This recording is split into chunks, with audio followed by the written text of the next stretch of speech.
I am not an influencer.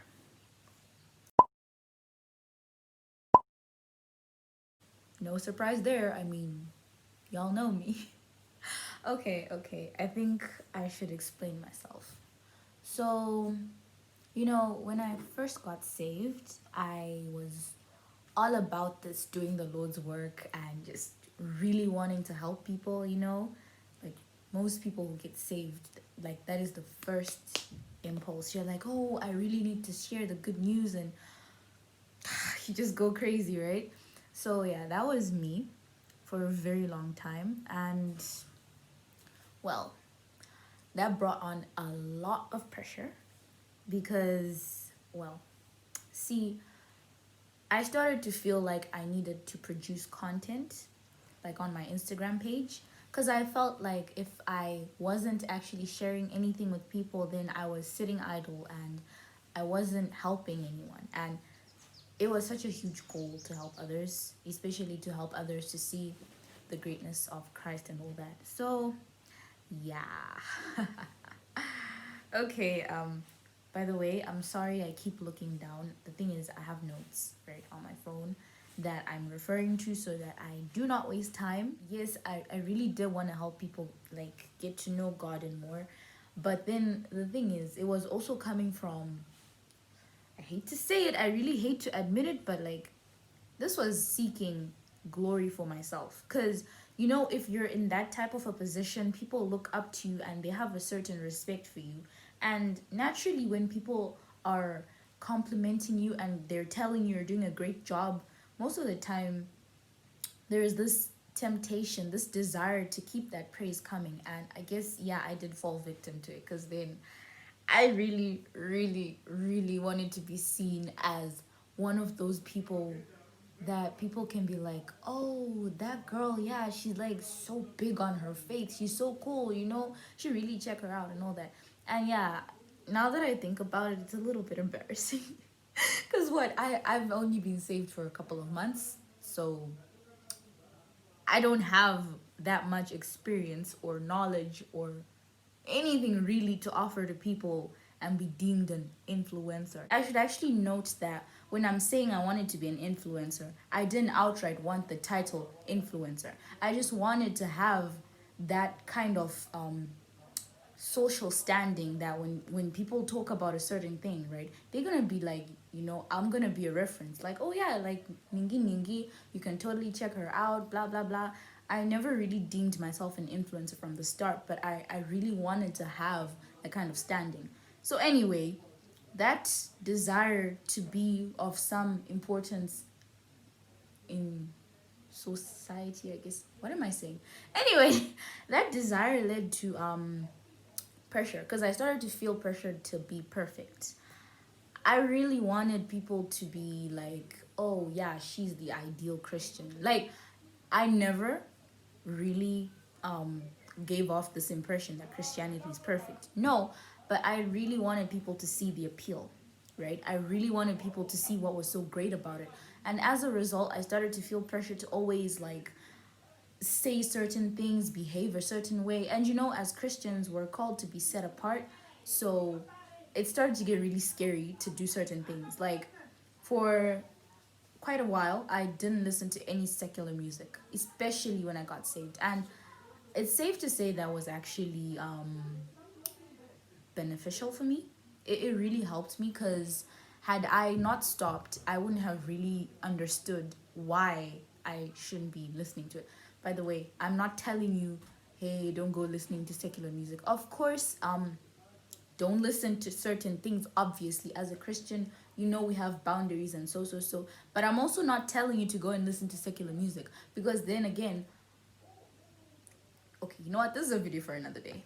I think I will share my own experience with secular music and blah blah blah. I'm sorry, my camera is shaking. The reality is, it's not a camera really. It's my iPad, because I do not have an actual camera to film this with, and my phone, the sound system is kind of dead. So anytime I try to film directly from the camera, the sound is really muffled. So I was like, yeah, let me just use the iPad. So it was kind of like having to be careful about everything I did, especially on Instagram, because I really didn't want people to get the wrong impression and be led astray. And I'm not gonna lie, the pressure also came from like other Christians, especially the ones that I followed and those who followed me, because it was like, oh, if I start to do this, they're gonna see it and they're gonna be like, oh my gosh, she's already going astray. This is bad, don't trust her. Like in my head, that's what these people were saying. No one's ever said this to me, but I like just felt a kind of pressure, like an immense kind of, you have to be perfect. If I'm not doing it and you start doing it, then something's wrong with you. That's what I thought they were saying, even though they never said anything to me. So this was just insecurity, really. So pressure is building, it's building, it's building. And oftentimes I really started to just feel like maybe I need to get away. Like I need a break from this space. I started to feel like I was really silly, like in so many ways. I just felt like I needed to disappear because I would get this uneasy feeling when I would come across certain other Christians. And I always felt this, oh, but they do it so effortlessly, or oh, they're more authentic than I am. Because I really tried to be authentic. Like everything I posted, I tried everything. I tried to be as authentic as possible. And I am happy to say that I never really pretended to be someone I'm not with this walk. Yeah, sometimes I would be influenced to a greater extent by someone else, and maybe I'd start emulating their habits, but I can't say that I ever completely threw out who I really am. So that's a plus. Wanting to run away from social media, blah, blah, blah, blah, blah. I've done it a couple of times, but this time around, maybe the longest I've done it. Because right now, I'm not active on Instagram on my personal accounts because I needed a break. So I deactivated both of them, but I'm gonna come back. And it wouldn't just be Instagram that I would run away from. It would even be WhatsApp. Like sometimes I really felt this desire to just like go offline for like a week, but I couldn't because, well, yeah, sometimes you can't really escape because my parents as well, like my dad, you know, he would need to communicate with me because we don't live with him. And so if I go missing all of a sudden, he's like, where are you? And there's a lot of complications. I just couldn't leave WhatsApp even though I wanted to. The real reason I started this channel was for the reason I mentioned earlier, to be like an influencer of sorts. I wanted to post all sorts of things. I was going to be posting art, I was going to be posting advice. I was going to be posting, I didn't really plan on posting vlogs, but I guess. And I was going to be posting my personal experiences, but today I've decided to dedicate this channel to those experiences. So it's kind of like I'd say a diary, not really, but it's like a log. So it's like an adaptation of what I actually do in my quiet time. So in my quiet time, I like to write. It's called journaling, but I like modified it a bit. Sometimes I do journal, but then nowadays I have this thing where I'll just write things down, and usually it's in like a letter to God. I actually take paper and then I write, dear Lord, and whatever's going on, I write it all down. And so the thing is, it really helps me to reflect. And I'm thinking this channel is actually more for me than anyone else, to be honest.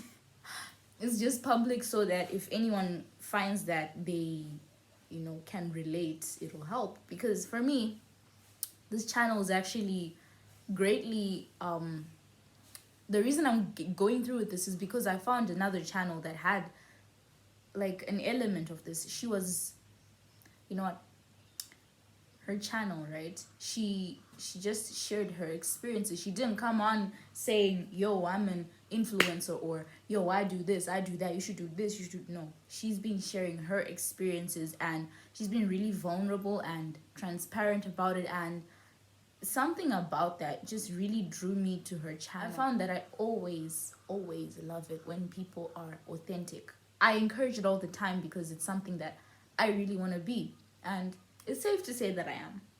So yeah, on this channel, I'm going to try to be as transparent as I can be without entirely, like, sharing too much, because some things are personal. But I will try to be transparent about my struggles in my walk, and I will try to be as authentic as possible. Like, I'm not gonna come here and be saying the same things that someone else said in another video unless it's a reference, like, like this person said there, blah blah blah.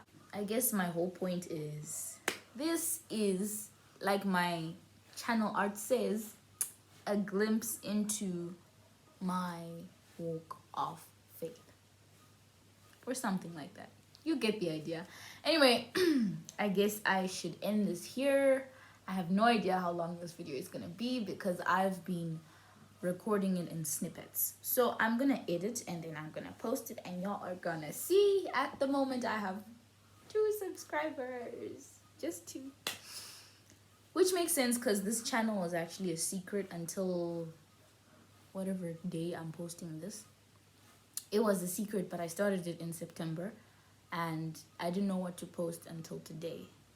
So yeah, by the way, the reason my gaze is this is because the actual camera is here, but I'm looking there because the iPad is tilted, it's on its side, so I can't really focus on the camera all the time.